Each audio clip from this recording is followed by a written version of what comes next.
আসসালামু আলাইকুম সবাইকে পবিত্র মাহে রমজানের শুভেচ্ছা। আশা করি সবাই ভালো আছেন। আজকের ভিডিওতে আমরা Oppo A6s Pro ফোনটা সম্পর্কে জানবো। Oppo A6 সিরিজের কিন্তু বেশ কয়েকটা ফোন অফিশিয়ালি লঞ্চ হয়েছে, সর্বশেষ আমরা এই মডেলটা হাতে পেলাম। ফোনটি একটি মাত্র ভেরিয়েন্টে লঞ্চ করা হয়েছে 8/256GB, প্রাইস রাখা হয়েছে 39,990 টাকা। এবং বলে রাখি Oppoর এই ফোনটা কিন্তু বাংলাদেশেই প্রথম লঞ্চ করা হয়েছে। প্রথমত এই ফোনের ডিজাইনটা একটু দেখা যাক। রেয়ারে ফরেস্ট প্যাটার্ন ডিজাইন, এটা দেখতে ইউনিক, ভালো লাগছে, বোনের মতো শেপ অনেকটাই। তবে টু কালার কম্বাইন্ড। আমরা ফোনের উপরে যদি দেখি ক্যামেরা ডেকোর এরিয়াটা, তারপরে ফোনের বডি ফ্রেম, এই জায়গাগুলোতে কিন্তু সিলভার কালার দেওয়া হয়েছে, নিচে ফেড ইফেক্ট দিয়ে গ্রিন কালারের শেপটা দেওয়া হয়েছে। লাইটের রিফ্লেকশন পড়লে এই জায়গাটা দেখতে সুন্দর লাগে। ওভারঅল এই প্যাটার্নের ডিজাইনটা আমার কাছে বেশ ভালোই লেগেছে। রেয়ার প্যানেলটা প্লাস্টিকের, বডি ফ্রেমও প্লাস্টিকের, তবে ম্যাট ফিনিশিং এর, যে কারণে হাতের ছাপ টাপ দেখলাম অতটাও ভিজিবল হচ্ছিল না। আমার কাছে এই ফোনের সাইজটা বেশ ভালো লাগছে, কিছুটা কম্প্যাক্ট, যে কারণে আমার হাতটা ছোট হওয়া সত্ত্বেও আমি এক হাতে বেশ ভালোভাবে ব্যবহার করতে পারছি। স্লিম আছে, লাইট ওয়েট আছে,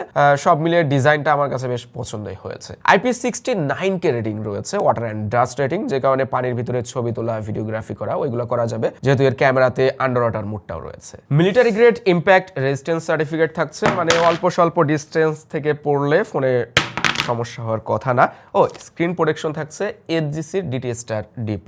সেকেন্ডারি স্পিকার রয়েছে টপে, নয়েজ ক্যান্সেলিং মাইক রয়েছে, আয়ার রিমোটটা দেখলাম না কোথাও। বটম প্যানেলে সিম স্লট, যেখানে হাইব্রিড স্লট আর কি, একটা SD কার্ডও আপনি ব্যবহার করতে পারবেন, তবে 3.5mm অডিও পোর্ট কিন্তু কোথাও নেই। এক কথায় ডিজাইন পার্টে ফোনটার লুক অ্যান্ড ফিল খুবই প্রিমিয়াম। চলেন এবার দেখে আসি ডিসপ্লেতে কি অবস্থা। ডিসপ্লে সাইজটা 6.57 ইঞ্চের, এটা অ্যামোলেড FHD+ রেজোলিউশন থাকছে, আর 120 Hz এর রিফ্রেশ রেটও রয়েছে। ব্রাইটনেস ইনডোরে যথেষ্ট ভালো পেয়েছি, আউটডোরেও ব্রাইটনেস ওকে আছে। সানলাইটে ব্যবহার করে দেখলাম, ভিজিবিলিটি বেশ ভালোই পাচ্ছি। চিন বেজেল এরিয়াটাও ন্যারো, সিমেট্রিক্যাল। লোয়ার চিনটা কিছুটা উঁচু মনে হয়, বাট ওইটা না অতটাও নোটিসেবল না। পাঁচল ক্যামেরা কাটআউটটাও ছোট আছে, মানে ফ্রন্ট লুকে ডিসপ্লেটা দেখতে সুন্দর। এই ডিসপ্লেটা খুবই ফ্লুইড অ্যান্ড স্মুথ এক্সপিরিয়েন্স দিতে পারছিল। Oppo Trinity ইঞ্জিন টেকনোলজি রয়েছে, যেটা মূলত অ্যানিমেশন অ্যান্ড ট্রানজিশন স্পিড গুলাকে বুস্ট করে, স্মুথ করে, যে কারণে এই ডিসপ্লেটা এতটা ফ্লুইড মনে হয়েছে। 120 Hz বলতে যেটা আমরা বুঝি আসলে পিওর 120 Hz এর এক্সপিরিয়েন্স কিন্তু এখান থেকে পাওয়া যাচ্ছিল। তবে এইটা কিন্তু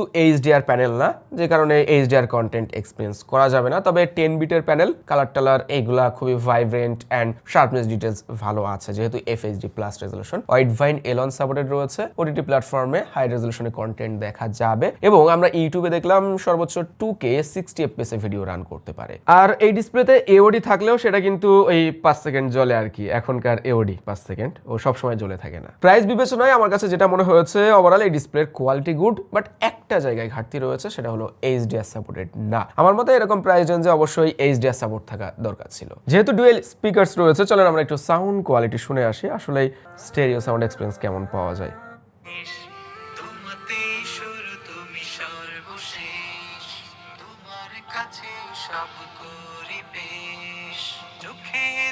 $90, 100%?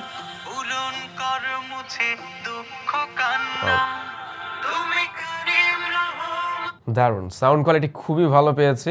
সফট টোনে বেজও দিতে পারে, মানে ভোকাল টোনের ক্লিয়ারিটি ধরে রাখতে পারছিল, ওটার সাথে হালকা পাতলা বেজও পাচ্ছিল, মানে ওয়াইড স্টেজে সাউন্ড পাওয়া যায়, বাট ব্যালেন্সে একটু উলট পালট আছে, এরকম বাজেটের ফোনগুলোতে থাকে। উপরের স্পিকারের সাউন্ডটা কিছুটা কম মনে হয়েছে। চলেন এবার দেখে আসি ক্যামেরাতে কি অবস্থা। আমরা যদি রেয়ারে দেখি, তো এই জায়গাটায় 50 মেগাপিক্সেলের সিঙ্গেল সেন্সর ব্যবহার করা হয়েছে, কোনো আলট্রা ওয়াইড অপশন নাই, এবং 50 মেগাপিক্সেলের যে একটা ক্যামেরা রয়েছে, এখানে আবার OIS থাকছে না, মানে রেয়ার ক্যামেরাতে অতটাও সুবিধা করা যাবে বলে মনে হচ্ছে না এই প্রাইস সেগমেন্টে। তবে মেইন ফোকাসটা হলো এর সেলফি ক্যামেরাতে, যেখানে 50 মেগাপিক্সেলের আলট্রা ওয়াইড সেলফি ক্যামেরা দেওয়া হয়েছে। 18mm ফোকাল লেন্থে সেলফি তোলা যায়। এই ক্যামেরাটা আবার অটো আলট্রা ওয়াইড মোডে সুইচ করতে পারে, মানে আপনি যখন সেলফি তুলবেন, তখন যদি ক্যামেরার সামনে একজনের বেশি থাকেন, 2জন 3জন, তখন দেখবেন 0.6x এ অটোমেটিক চলে যাচ্ছে, এবং আপনি যখন সোলো সেলফি তুলবেন, মানে একা সেলফি তুলবেন, তখন দেখবেন 1x এ চলে আসছে। সেলফি ক্যামেরার কোয়ালিটি সুন্দর, 50 মেগাপিক্সেলের শার্পনেস ডিটেলস যথেষ্ট আছে। আপনি জুম ইন করে ক্রপ করে ছবি যদি দেখেন, তাও বুঝতে পারবেন ফেসটাকে কত সুন্দরভাবে ডিটেক্ট করেছে, এন্ড ব্যাকগ্রাউন্ডে কিছুটা ডেপথ অফ ফিল্ডও পাওয়া যায়। এটা যেহেতু সুপার আলট্রা ওয়াইড একটা ক্যামেরা, ফিল্ড অফ ভিউ অনেক বেশি পাবেন। যখন গ্রুপ সেলফি তুলবেন, তখন সবাইকে ও স্ক্রিনে রাখতে পারবে, মানে ফোকাল লেন্থের ভিতরে রাখতে পারবে। আমার কাছে কালারটা ন্যাচারাল মনে হয়েছে, স্কিন টোন খুব সুন্দরভাবে ফুটিয়ে তুলতে পারে, খুব একটা যে স্যাচুরেটেড ছবি দেয় এরকমও না। আপনার ব্যাকগ্রাউন্ড বলেন বা স্কিন টোন, সেই কালারগুলোকে ব্যালেন্স করছিল, এবং সেই সাথে হাইলাইট এরিয়াগুলোকেও খুব সুন্দরভাবে ব্যালেন্স করতে পারে। লো লাইটে এসেও সেলফি ক্যামেরাতে ভালো রেজাল্ট পেয়েছি, ফেস স্মুথ করে না, কালারগুলোকেও ঠিকঠাক ধরে রাখার চেষ্টা করে, মানে ডে লাইটের মতোই লাইট লাইট কালার ব্যালেন্স করতে পারছিল লো লাইটে এসেও। এখানে বলাই যায় যে আপনার যদি সেলফি ক্যামেরাটাই মেন প্রায়োরিটি থাকে তাহলে এর ক্যামেরার কোয়ালিটি আপনার কাছে ভালো লাগবে ছবি তোলার জন্য। এবার চলেন দেখি রেয়ার ক্যামেরাতে কি অবস্থা। রেয়ার ক্যামেরাটাও 50 মেগাপিক্সেল, এখানে দুইটা ফোকাল লেন্থে ছবি তোলা যায়, পোর্ট্রেট মোডে 27mm এবং 54mm। ক্রপ ভিউতে আমরা যখন ছবিগুলো তুলেছি তখন ব্যাকগ্রাউন্ড ব্লার ওকে আছে, বেশ ভালোভাবে ডিটেক্ট করতে পারছে, কিছু কিছু জায়গায় মিসরিড করে, বাট যখন অনেক্সে তোলা হচ্ছিল তখন বেশ ভালো পরিমাণে ব্যাকগ্রাউন্ড ব্লার মিসরিড করতে দেখা যাচ্ছিল। চুলের উপরে উঠে যায়, হাতটাকে ডিটেক্ট করতে পারে না, বা বডির কোনো অংশ ছেড়ে দিচ্ছে, ব্যাকগ্রাউন্ডে কোনো জায়গায় ব্লার হচ্ছে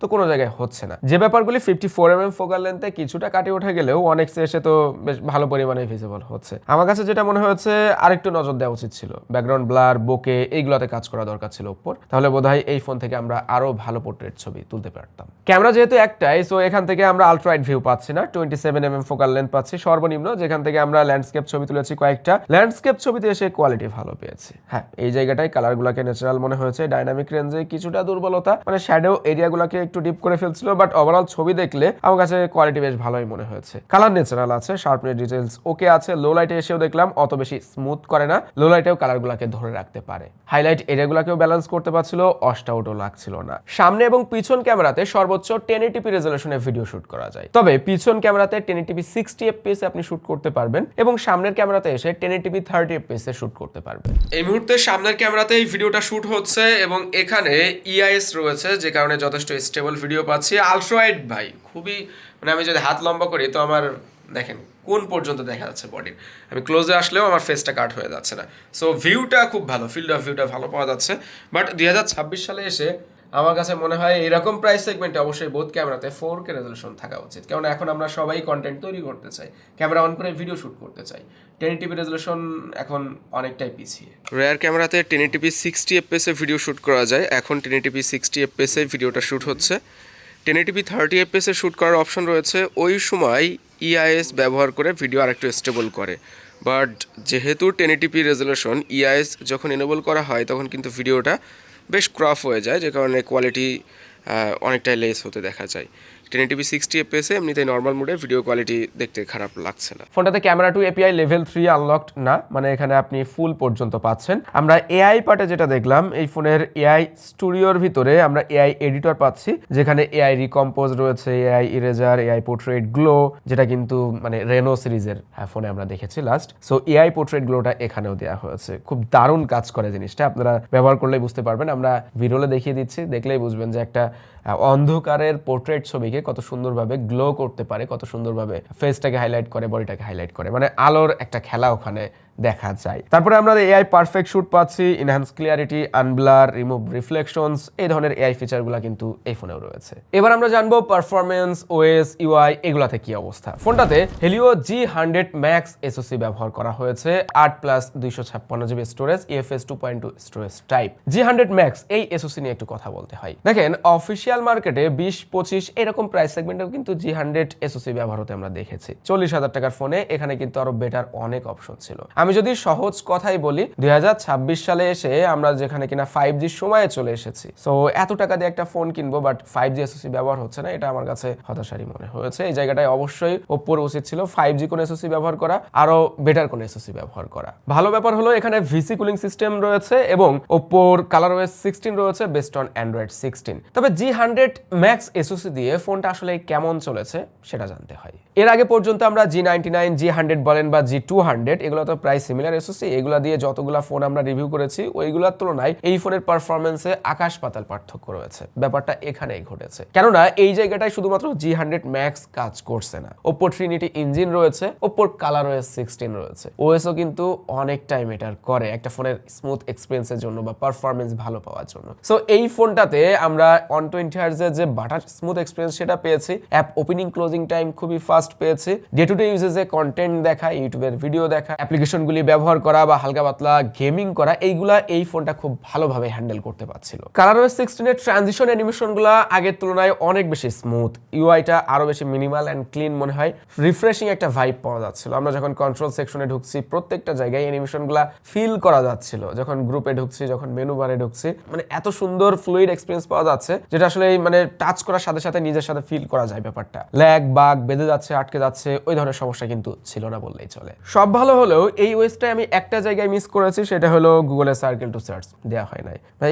এটা মানতে পারছি না, কারণ এত বেশি প্রয়োজন ব্যবহার করতে করতে আমার নিজের কাছে যেটা মনে হয়, আপনার কাছে কেমন মনে হয় জানাতে পারেন যে সার্কেল টু সার্চ না থাকলে আপনি একটা স্মার্টফোন কিভাবে ব্যবহার করবেন। আর একটা ব্যাপার হলো এই ফোনটাতে কত বছর ওএস আপডেট বা সিকিউরিটি আপডেট পাবো সেই ব্যাপারটাও ক্লিয়ার করা হয় নাই। ভিসি কুলিং সিস্টেম থাকায় এই ফোনের পজিটিভ সাইড কিন্তু আপনি লক্ষ্য করবেন টেম্পারেচারে এসে, বিশেষ করে আপনি যখন ফোনটা চার্জে দিবেন, ফোন চার্জে দিয়ে ব্যবহার করবেন বা গেমিং করবেন, তখনও দেখবেন টেম্পারেচারটা অত বেশি হাই হচ্ছে না, আপনি হাতের ভিতরে খুব বেশি ওভার টেম্পারেচার ফিল করছেন না। রেগুলার ইউজেজে 30 ডিগ্রির আশেপাশে থাকে এবং একটু প্রেসার দিয়ে যখন কাজ করা হয় তখনও দেখেছি 33, 34 এরকম টেম্পারেচার থাকছিল, মানে ওইটা ওভারহিট বলাই যায় না। হেলিওর G100 SoC দিয়ে গেমিং পারফরমেন্স কেমন পাওয়া যাবে মোটামুটি আপনারা সবাই হয়তো বা জানেন, ধারণা আছে আপনাদের। এই ফোনটাতে আমরা পাবজি গেম খেলেছি 60 FPS, বেশ কিছু গেম 60 FPS খেলা যাচ্ছিল, মানে যারা 60 FPS গেমিং করবেন, যারা বিগিনার গেমার রয়েছেন, টুকটাক গেম টেম খেলতে চান, অত বেশি গেমের প্রতি আপনার ফোকাস নাই, মানে আপনার ওই FPS বেশি 120 FPS বা হাই গ্রাফিক্সে গেম খেলার ইচ্ছা আপনার নাই, তাহলে এই ফোনের গেমিং পারফরমেন্স নিয়ে আপনি হ্যাপি থাকবেন। So PUBG 60 FPS, CODM game 60 FPS, তারপরে আমরা এখানে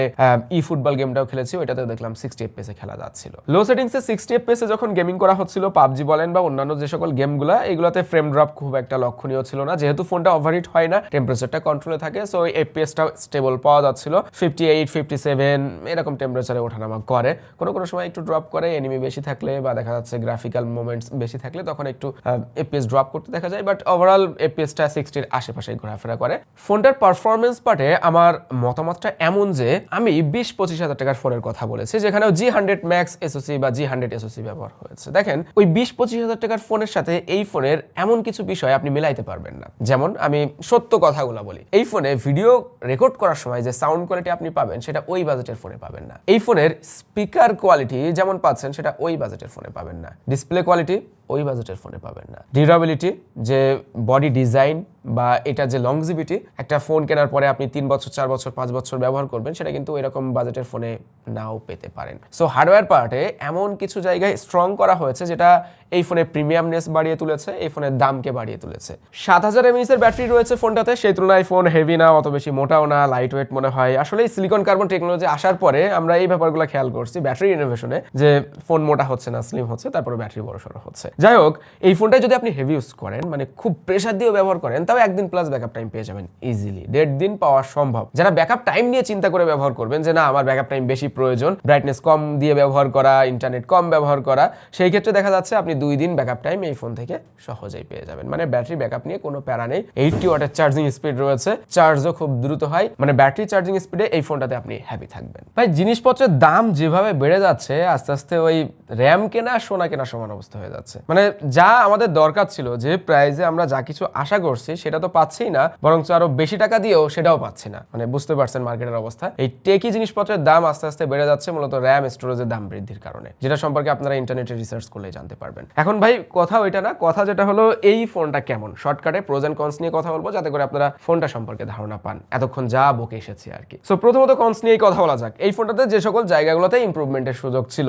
1 নম্বর পার্টে SoC 5G থাকা দরকার ছিল। দ্বিতীয়ত এর রেয়ার ক্যামেরা একটাতে আমি ওয়াইস আশা করেছিলাম, আর যদি ওয়াইস না থাকবে তাহলে একটা আলট্রাইট পাশে বসাতে পারতো। অ্যান্ড দেন এই সময়ে 1080p রেজলিউশন মানানসই না, 4K রেজলিউশন থাকতে পারতো, আর ডিসপ্লেতে অবশ্যই HDR আমি আশা করেছিলাম। প্রোজের পার্টে আসলে যে জায়গাগুলোতে আসলে এই ফোনটা ভালো কিছু অফার করছে, প্রথমত এর আলট্রা ওয়াইড 50 মেগাপিক্সেলের সেলফি ক্যামেরা, যারা প্রচুর সেলফি তুলতে পছন্দ করেন তাদের কাছে এর ক্যামেরাটা ভালো লাগবে। দ্বিতীয়ত এর ব্যাটারি অ্যান্ড চার্জিং স্পিড। তারপরে রয়েছে এই ফোনটার অবশ্যই ডিজাইন অ্যান্ড ডিউরেবিলিটি। হ্যাঁ, IP69 কে রেটিং থাকছে, যথেষ্ট ডিউরেবল ফোন, হাতে নিলেও প্রিমিয়াম অ্যান্ড সলিড মনে হয়। দেন ডিসপ্লে প্যানেলটা, এটা খুবই ভালো একটা প্যানেল অফার করছে, শুধুমাত্র এই HDR এর ঘাটতি ছাড়া এই প্যানেলে আপনি আর তেমন কোনো ঘাটতি খুঁজে পাবেন না এক কথায়। তারপরে থাকছে এর পারফরমেন্স পার্ট। এখন সবকিছু মিলে আমার কাছে যেটা মনে হয়েছে, ভাই ফোনটার দাম আসলে একটু বেশি মার্কেট বিবেচনা, এখানে প্রাইসটা আরো কম হতে পারতো, বা আর একটা স্টোরেজ ভেরিয়েন্ট যদি থাকতো 8/128GB, তাহলে হয়তো আরো কিছু টাকা কমে মানুষ কিনতে পারতো। আপনার কাছে A6s Pro ফোনটা কেমন মনে হয়েছে কমেন্ট করে জানাতে পারেন। হ্যাঁ, যারা Oppo লাভার আছেন তারা অবশ্যই কমেন্ট করে জানাবেন যে সত্যিকার অর্থে আপনার কাছে Oppo এই ফোনটা প্রাইস বিবেচনায় কেমন মনে হয়েছে। সবাই ভালো থাকবেন, সুস্থ থাকবেন, আল্লাহ হাফেজ।